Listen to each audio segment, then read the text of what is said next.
Hello you lovely people and welcome. Today I'm going to be doing a navigation demo in the Inibuilds T-33 shooting star. So there's been a recent update to navigational data in the world, which Asobo dropped on us a few days ago, which means pretty much most of the third party scenery, all the ILS is off. It's just off to the left, skewed, and they've messed everything up. So I'm using RF Cranwell as my base of operations at the moment, simply because the ILS is still working there and it's a freeware from FlightSim.2. So that's why it looks a bit different to what I'm used to, what you might be used to if you've seen my videos before. So, like I say, we're going to be taking off from Cranwell, and we're just going to fly over Berks on Heath and back round again. Nice, easy flight plan, and I'll show you how to get that all working in the cockpit. So let's jump in. Right, so let's get this early morning sortie off the ground. Before we do that though, for flight following, as I said before, you're going to need to use the Modern Cockpit to be able to fly your flight plan. There is a second way. Click here, go to your map. If you zoom out, you'll see that your flight plan is also in this, but I don't like flying with this up because it just gets in the way, just sort of as a backup. So we'll click here, go over to our Modern Cockpit, and we're going to zoom in. Now we do have a flight plan in our sat-nav, it's not a car, GPS, but that's a bit pathetic to be honest. I really can't see anything. So what you can do up here, in the top hand corner you see a button that says split. Hit that, splits your EFI and your flight plan, so you can change various bits on this. I would like to take the airways off because that can be a bit confusing. Once you get magenta line around here, it sort of merges in with the airspace. It got a bit confusing when I first flew it. So yeah, you can go in and change all your settings in here for the map, your waypoints, things like that, traffic. Just click on map to get back. Now the thing we're interested in over this side is obviously the magenta line in our ADI, HSI, I always get the two confused. Anyway, our bearing compass here. So CDI here will drift from left to right if we're off the flight plan, and it will automatically go from one waypoint to the other as we fly it, which is great. Haven't got to do any clicking of any buttons or anything like that. But what we can do is we can go into this and go take off the external GPS and leave it internal for now. But we can change various things in here so that we can go, so if we're doing VORs, once we tune them in, we'll get the CDI in the green. Nav 2, obviously you've got your second nav here, and then back to GPS again. There's nothing any different between the external GPS and GPS here, but you can add things like traffic, flight plan, nearest airports, things like that. What I do like to do is to change that to VLOC. I don't know why, it gives me a little bit more information. Obviously we've got our DME up here, gives you track, ground speed, estimated time, bearings and waypoint, where you're going to and things like that. So following the flight plan is pretty straightforward. There's no autopilot, which is great. Means you really have to fly the plane. So let's get ourselves set up before we get out on the runway. We'll just hit the menu there, get that back to flight plan. If you don't want that and you just want the EFIs, there you go. sorted. But it's always nice to have a bit of a backup. Would like to know where the brightness is on this, so I could turn it down slightly. Don't know if I do. No. Anyway, yeah. So let's just check our fuel tank, and we are dangerously low. So I'm just going to transfer some fuel out the tip tanks into the fuselage tank. Just wait for that to climb. Then we'll make our way out onto the runway. Flaps are in 60 degrees for takeoff. All good. And we can change our nav lights to steady. Okay. Take our taxi light off, put our takeoff light on. Landing light, sorry. Okay, fuel's still climbing. Just going to wait for that to get to full.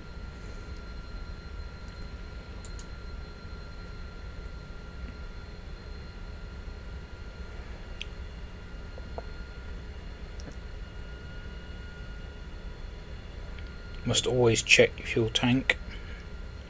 Good practice to get into if you're flying the T-33, as the engine only feeds off the fuselage tank, so transferring fuel is a biggie. Right then, let's get ourselves onto the runway. Park and brake off.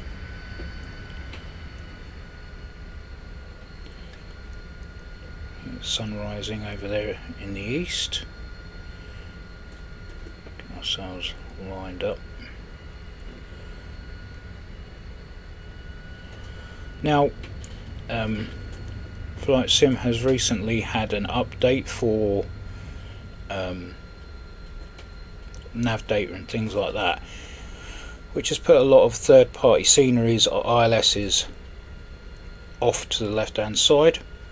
So I'm using a freeware RF Cranwell.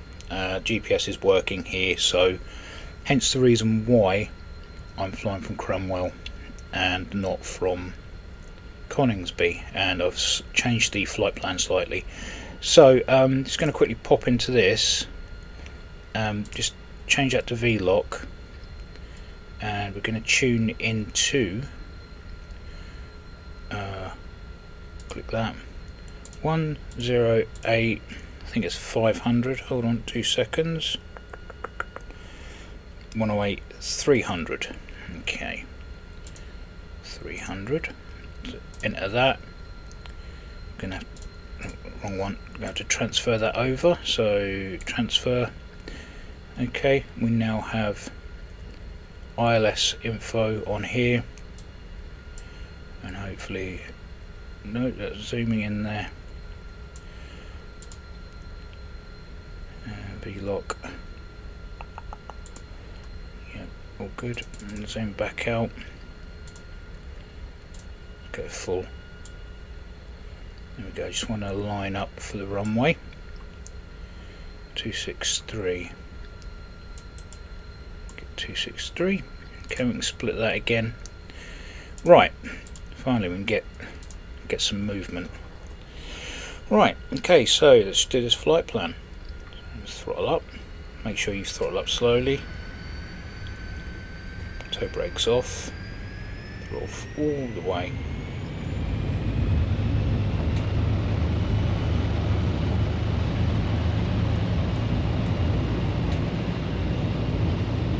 About 120 knots. Rotate now. Up. Gear up. Start tucking the flaps away. Just realised I haven't put that back into GPS.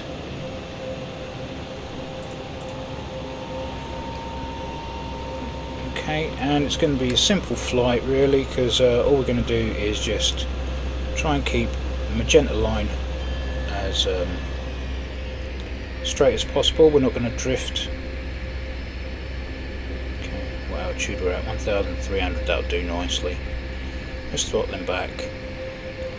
Come up to our first turn in a minute. 2.5 nautical miles away, so that should automatically shift in a sec.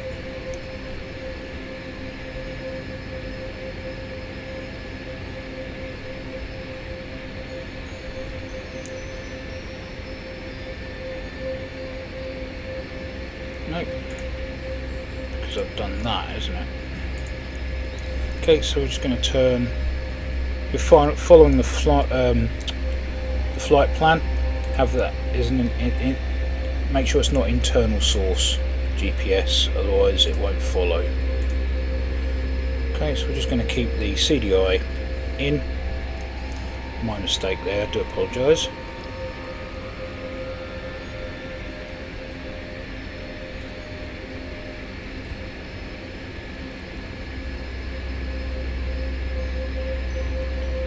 On to our next waypoint.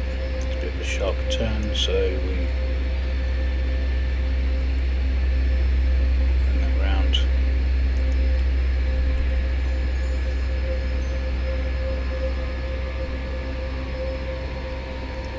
Shift again now. There we go. Okay, so that's Barkston Heath. We're going to fly over the top of that. And we've gone inside the circle ever so slightly.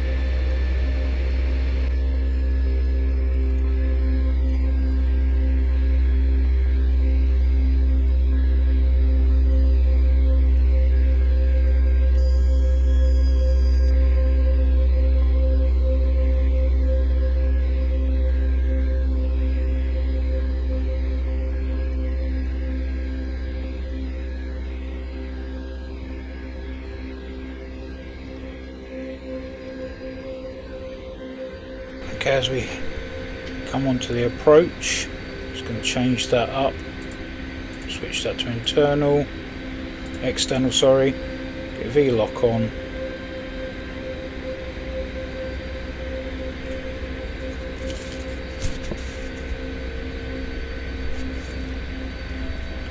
let's change that up again, so it's 108,500 for that. Okay. There we go, we've got a localizer, so if you're coming in on bad weather, you can use that. I'm going to throttle right back, air brake out, get below 200 knots, below 176, we can get the gear down, start getting the flaps down, start trimming out.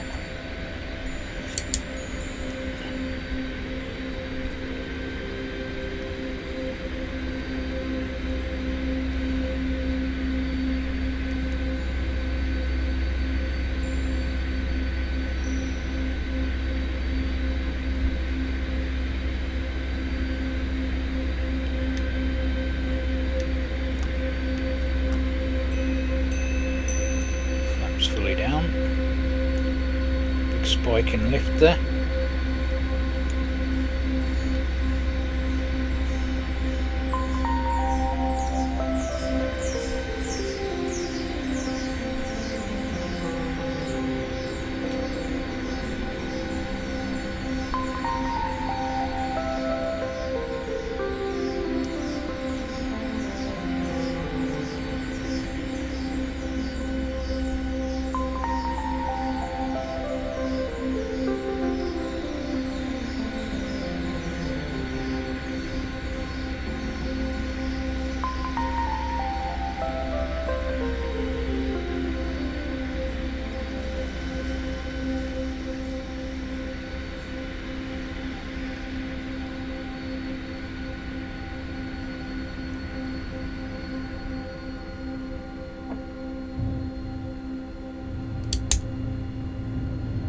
Nice.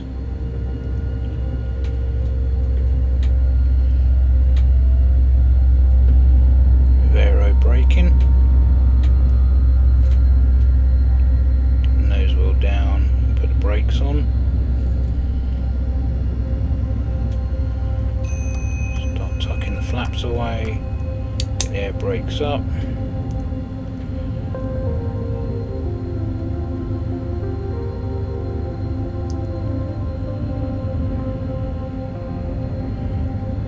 Go.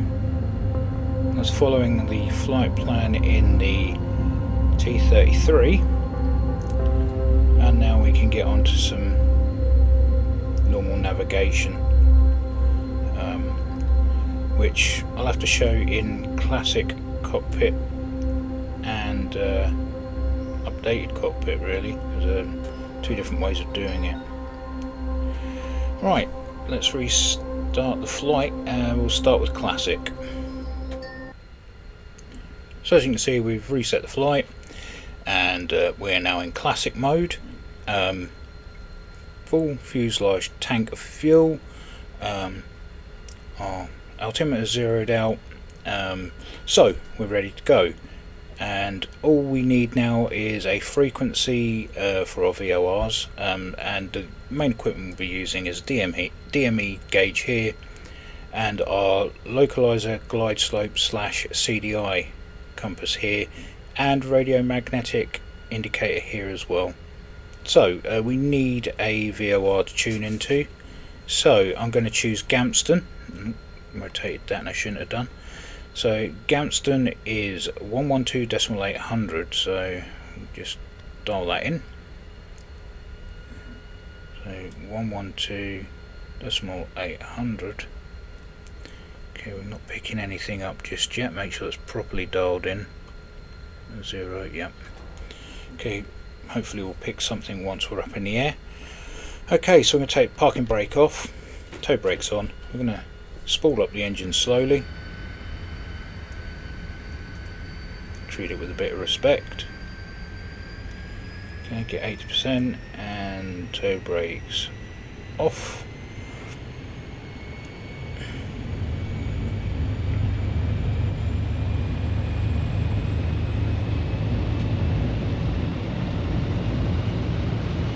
Once we hit 120 knots, rotate, gear up, start bringing the flaps up. And we now have a return on our CDI gauge here. You can see the light is on. Now what we need to do is set the course. What we're going to do is just going to throttle back to 80%, trim out, get it settled first. Don't like wrestling with it. Okay, so our needle is pointing at 3-1. I'd say about 316. 317. That wasn't a bad shout, to be fair. So what we're going to do is turn on to 316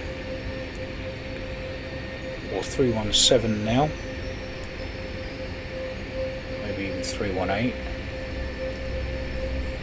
As you can see, our DME down here in the corner, we have 20 nautical miles on the clock. We can wind that down. Now you can see we've got a little arrow pointer here that will tell us where we need to be pointing the nose. It's basically a repeater of our magnetic indicator here. So we've got plenty of indication on where we need to go. It's just a matter of just settling the aircraft down, getting it pointing in the right direction, and just letting it do its job. So quite simple, really. There we go, we'll just let the clock wind down.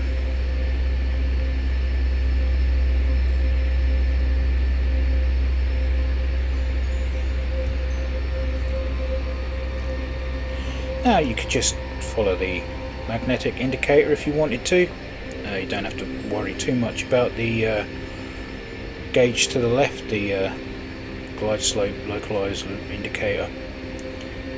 But it does give you a sort of neat line to follow if you dial it in nicely and you are flying nice and straight.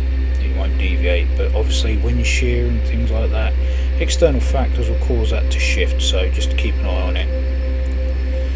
And what I'll do after this is I'll quickly dial in another VOR, but I'm not going to travel to it. It'll either be Ottringham or Trent. I'll just show you how to dial that in quickly again.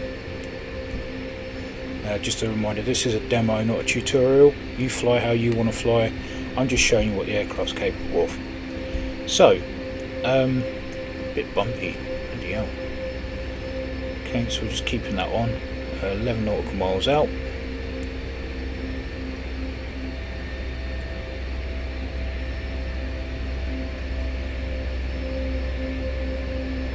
turbulent. If you did want to correct that course, you can either do it either one of two ways. You can either steer into it, do it the classic way and bring that CDI in, and it will traverse back to the centre line again. Once it's there, you turn back onto bearing 318 like so, or you can do it another way. You can just rotate it and set it so that it lines up to whatever course you're on. Either way, it's good practice to do the way I've just shown you. I believe that is Gamston just there. It's nice to see the Gamston VOR working again. It wasn't working for a little while. Okay, so we'll do Ottringham or Trent. Oh, decisions. We'll get over the top of Gamston.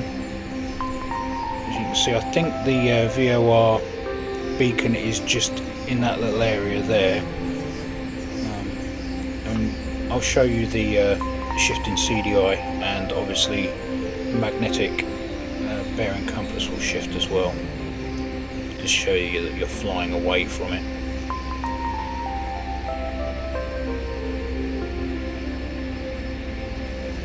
Now you're going to see that the CDI is shifting out, and the magnetic compass is now shifting around rather quickly. It means we're over the top of it now. So if I turn and look down, VOR beacon is down there somewhere. I just can't remember where. I do have the VOR package as well. There it is, in amongst the trees. Right, where is it there? Okay, so let's do as I'm facing away from Ottringham. You need to remember that you are, because this will not correct go. You can't just pick any old direction to go in. You've got to remember which way you're going and which way the course needle is going to point. So we'll do Ottringham 113.900. So up one, up one. Okay, so you can see we are now heading on a southerly direction, and we need to head in a northeasterly. So I'm going to shift that over to this side, and what do we get? We will get, let's go to 050. I'm going to turn now.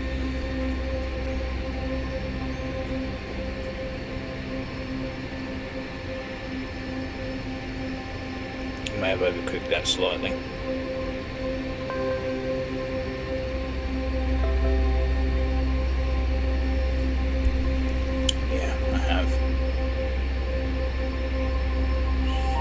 Go to 45. Okay, so just here, level out now, and like I said before, you've got your little bearing needle on there as well as your magnetic compass. We have 42 nautical miles and it's counting, which is the right way. It means we're heading in the right direction. And Ottringham's the other side of the Humber. Don't fancy heading out that way, so we're going to do a bit of TACAN. So come down here, we're going to dial in 48.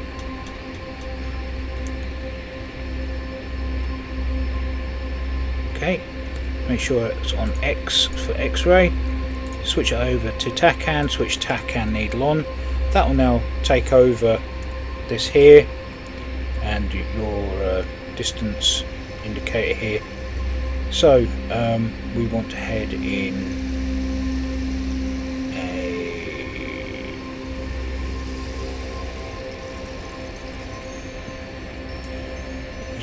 ignore this because that you won't get any steering information from that. So we want to go to 112.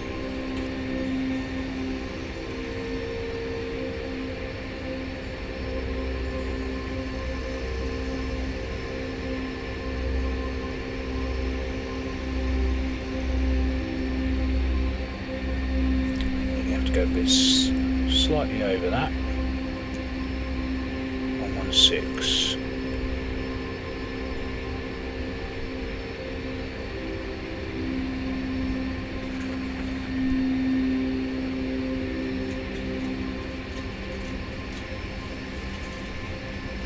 Okay, and we are 24 nautical miles away. You can see the counter is going down, so it's a matter of just waiting and heading down that way.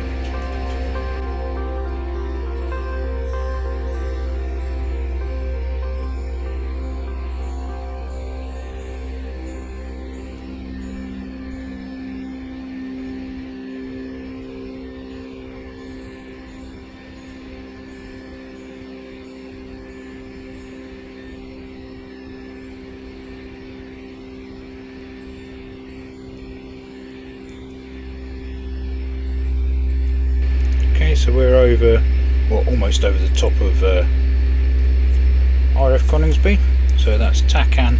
Remember, radio-magnetic compass does not give you a bearing.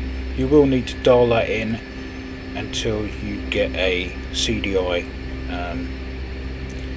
Okay, I'm just going to quickly show you ILS approach with this as well. Oh, we are nearly out of fuel there. Good job I looked. Okay, so let's dial this in. So we want ILS for Cranwell, so 108 decimal 500.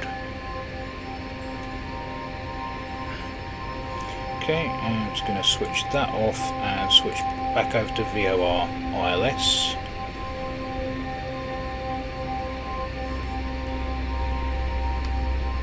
Don't need too much fuel in the tanks for this one.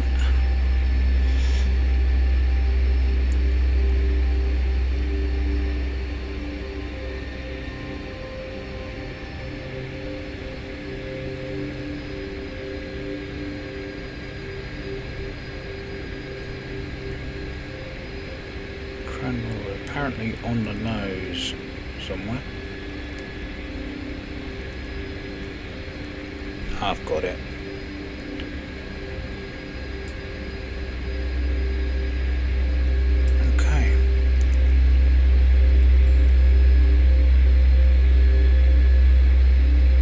Glide slope.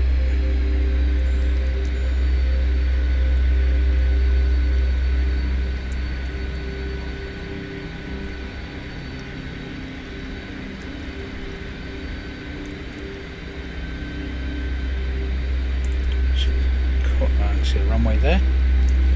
Let's bring the speed right back. Let's get below 175 knots.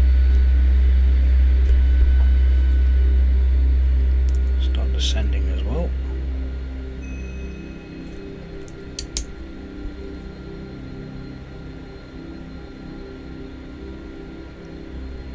Gear down. Start getting the flaps down and trimming out. Cut the speed brakes.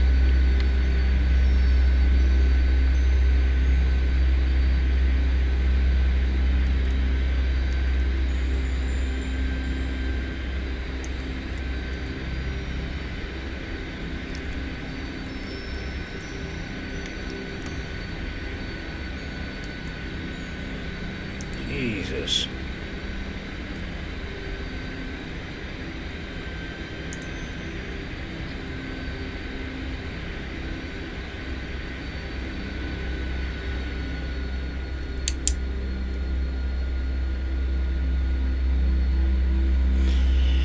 See if we can catch that glide slope up. Way too high at the moment.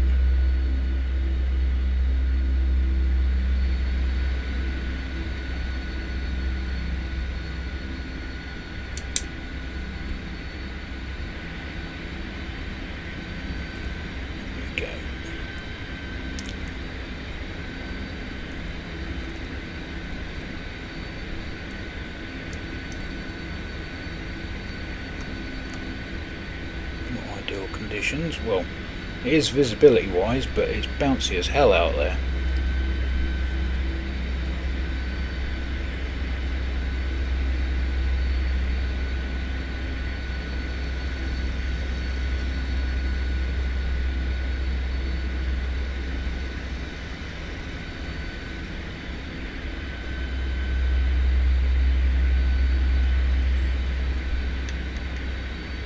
So bang on everything at the moment. It's a first for me, and it's not automatic.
God, I love flying this thing.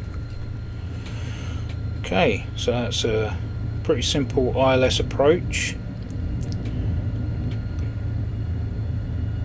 Let's do it all again in Modern Cockpit. Okay, so I switched out to an evening sortie, and we now have the Modern Cockpit inside, so let's jump inside and have a look. Right, so there we go. All the mod cons, got our GPS squawk box there, our EFIs and artificial horizon. We've still got the sting gauges for flaps and pressures, fuel gauge here. Speaking of fuel, we'll top that up before we get going. So we're going to start with VORs. This shouldn't take too long.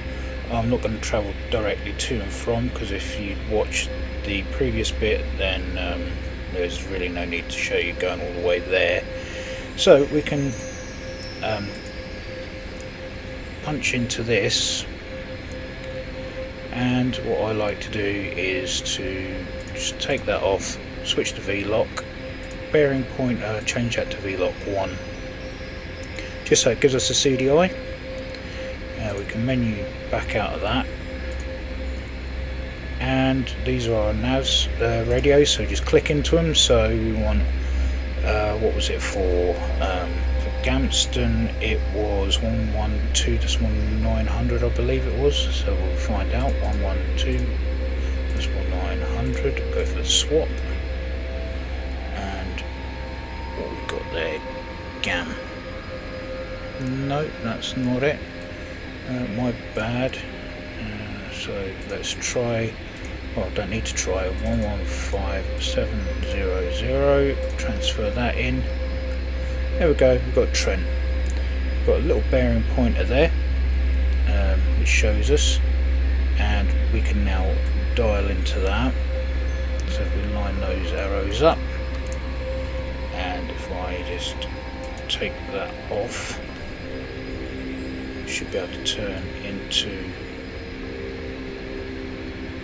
that. Try and do this with Autopilot connected, and yes, this thing does have Autopilot, believe it or not. Let's turn that off and turn off the flight director. Okay, that's better. Okay, so as you can see, we now have our VOR here. Tells us we're on Trent. We've got our tiny little DME. Would be nice to have it up big up the top here, but it's not. So we're 27 nautical miles away from Trent. Follow that up, and yeah, we'll pretty much be there. Let's see if I can try Gamston one more time. So what was it again? Oh, so it was 112.800. I got that wrong. So let's try that again. 112.800. Transfer. Okay, so we've got our little blue arrow pointing to where we want to go, and just going to turn that onto the bearing so we get a nice straight arrow. We're going to turn onto that bearing. Might have to overdo it slightly so that we can bring that deviation indicator back in.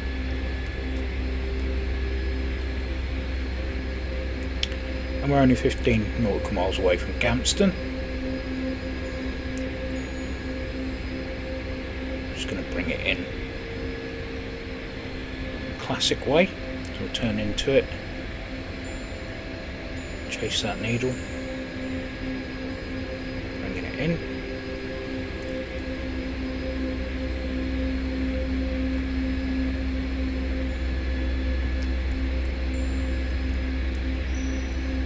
Okay, and now we can turn onto our main heading of 004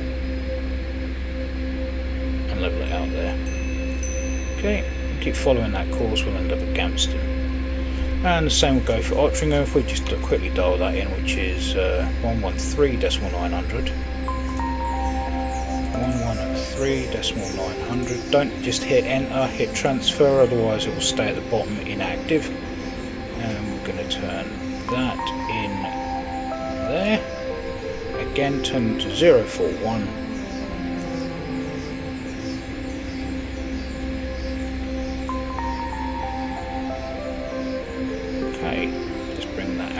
Ever so slightly. As you can see, we are 46 nautical miles away from Ottringham, so no way am I travelling there. So I'm just going to try a TACAN frequency for Cranwell, which is 117,400. Just have a check. Yes, it is 117,400. See what happens when we dial that in. 117,400. Transfer. Okay, so it dials into Cranwell, and we've got our DME. As you can see, we are sort of flying towards it. That's Scampton, I believe. So Waddington should be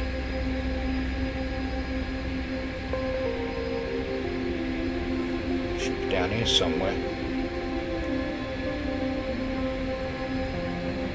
Over there. So we need. I know we don't get any bearing at all. So I know which way I sort of need to go. Need to go in a southerly direction. So we do get a DME off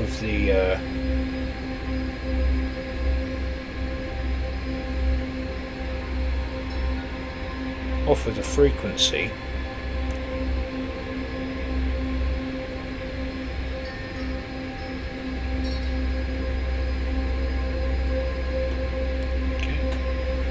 To our left, so I just saw an airfield to our left.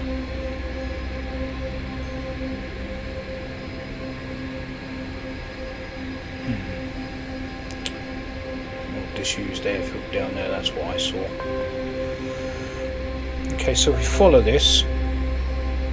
As you can see, the DME is counting down, so we're less than 13 nautical miles away. Follow the coastline, you can see that the wash is just there, and that's the top north coast of East Anglia, and this is the Lincolnshire coast. So I know I'm heading kind of in the right direction there. Just looking for a beacon.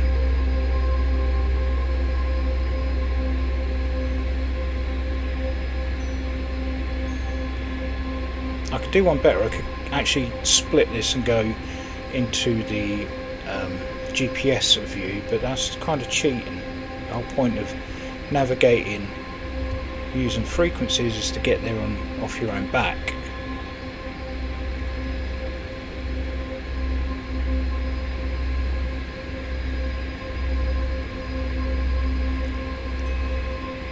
Now where is that?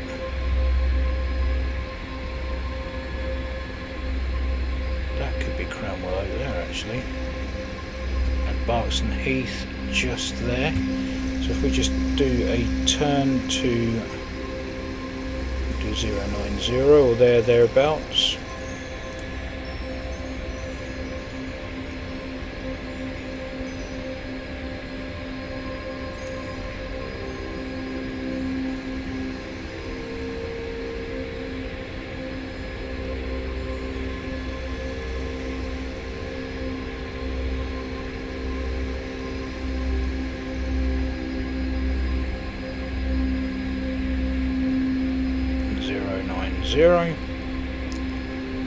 Okay, so we've got Coningsby out the back there, Cranwell, Berks and Heath.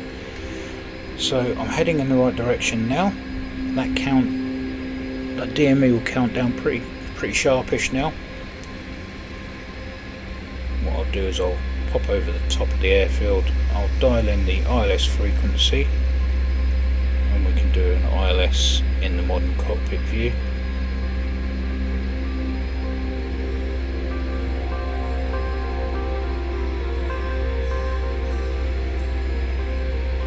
Actually, before we do that, you've got a tiny little autopilot panel there, so we stick autopilot on and click level. As you can see, we've got magenta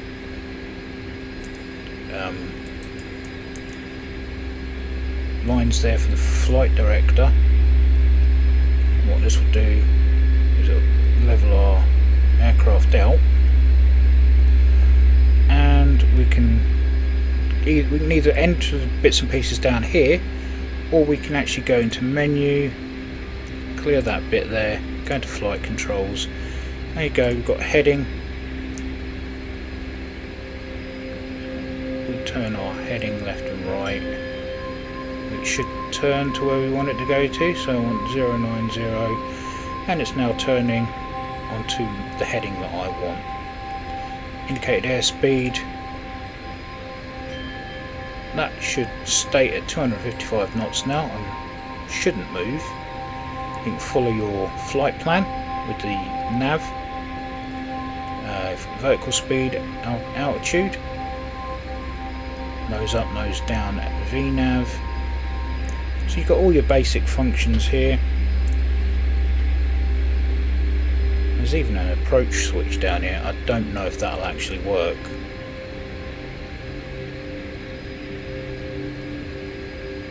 Take the level off. Altitude. Don't know if we can actually change that.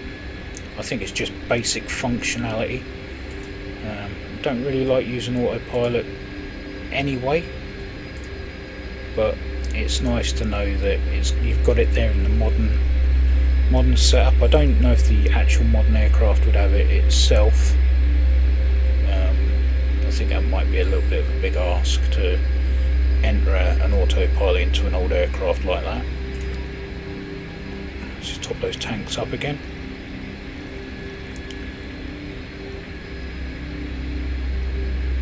So you can have a play about with the autopilot to your heart's content. You can change your vertical speed with this rear stat here, altitude hold, indicated airspeed hold, vertical speed hold, your damper, flight director, autopilot, nav mode, approach mode, heading mode, and just wing leveler there. So what I'm going to do, clear that. I'm going to dial in the ILS for Cranwell, 108,500.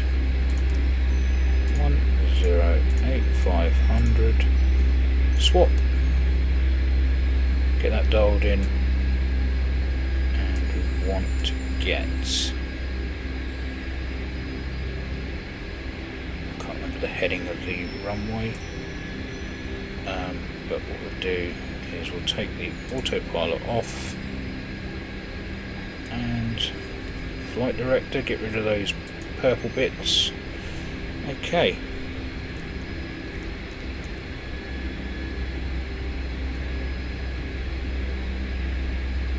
So 12 nautical miles away.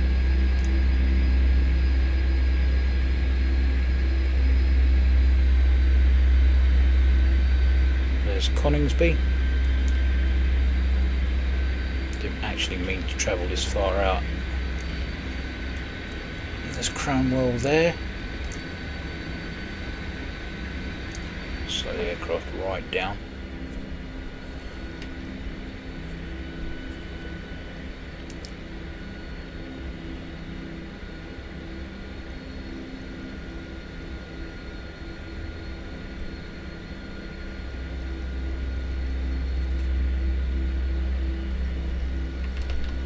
Gear down, and we are way too high.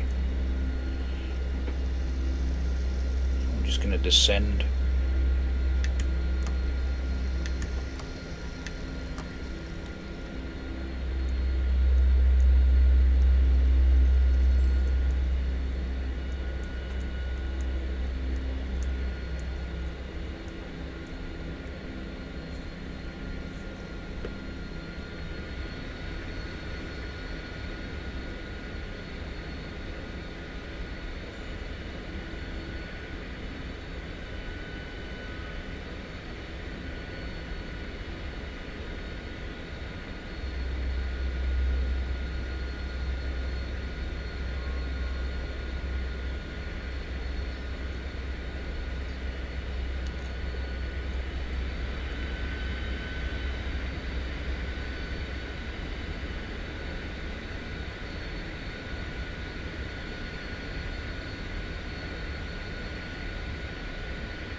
And the glide slope has crept up slightly.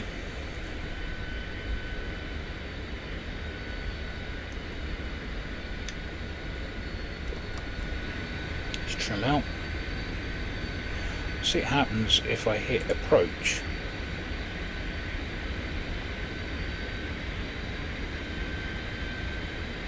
Not a lot by the looks of things.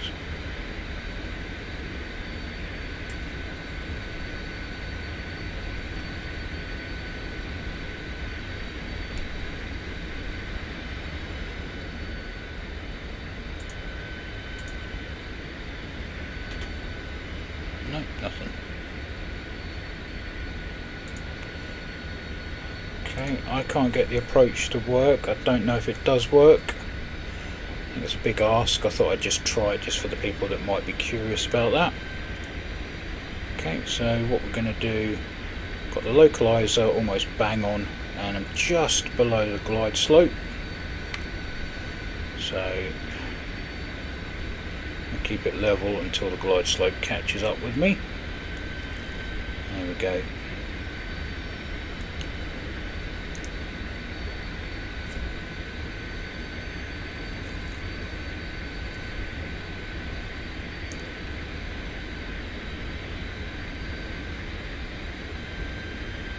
Nine nautical miles out.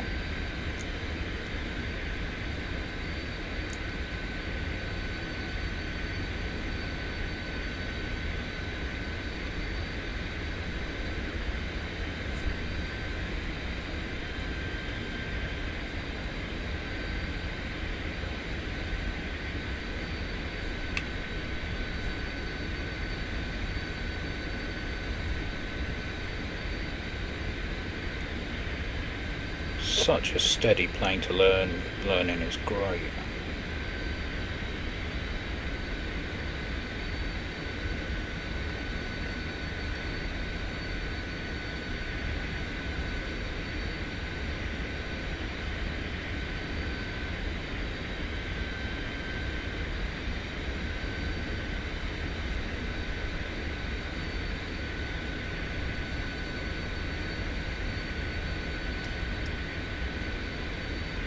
A lot of moisture in the air. Once that light's out, it's so much clearer.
right, air brake out, nose down, brakes on.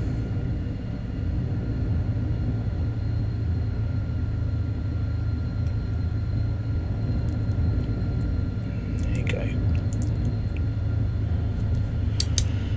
Lovely stuff. Right, so that was flying with the modern cockpit. Like I said, you've got an autopilot in there. It's very basic from what I can work out.